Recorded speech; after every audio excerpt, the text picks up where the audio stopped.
नमस्कार दर्शक बंधु। आज हूँ 10/7/2023 सोमवार।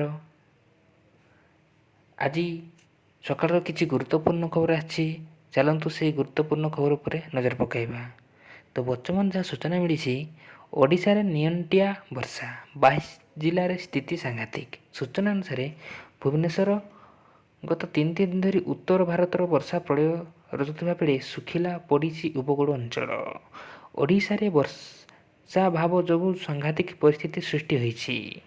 नियंटिया वर्षा को देखि मुंडरे हाथ देलेनी चाषी। ओडिशा रे 22 जिले में वर्षार देखा नहीं।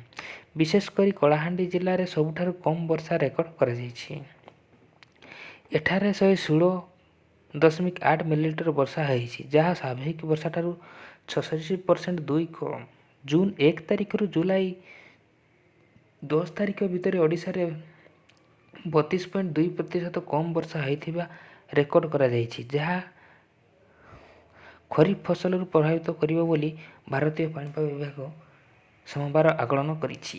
राज्य रे जून 1 तारिख रु जुलाई 10 मध्य स्वाभाविक वर्षा परिमाण 326.1 मिलीमीटर थिबा बेले एही समय मध्य हाराहारी 221.3 मिलीमीटर वर्षा होइछि, जहाँ 25.2% कम रहिछि। पाणीपाग विभाग सूचना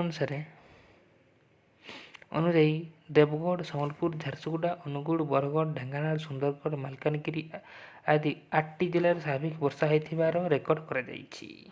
पश्चिम ओडिशा रे देवगढ़ जिलार सर्वाधिक 454.5 मिलीमीटर वर्षा होइछि, जहाँ स्वाभाविक वर्षा 386.8 ठारू 17.5% अधिक। खोर्धा जिलार मध्य नियंटिया वृष्टि होइछि। एठारे स्वाभाविक वर्षा 294.6 मिलीमीटर थियाबेले एही समय मध्य 181.7% वर्षा होइछि। बौद्ध, सुवर्णपुर, जगतसिंहपुर, जाजपुर, बलांगीर, कटक, कंधमाल, गंजाम, रायगड़ा, पुरी, नवरंगपुर, केन्द्रापड़ा और मयूरभंज परी 13 जिले में अत्यधिक नियंटिया वर्षा देखा मिली। एही सबु जिले में 55.6% नियंटिया वर्षा होइछि। एठारे स्वाभाविक वर्षा परिमाण 374.6 थिबा बेले होइछि मात्र 166.5%। सेहीपरि 8टी जिले में नियंटिया वर्षा देखा मिली।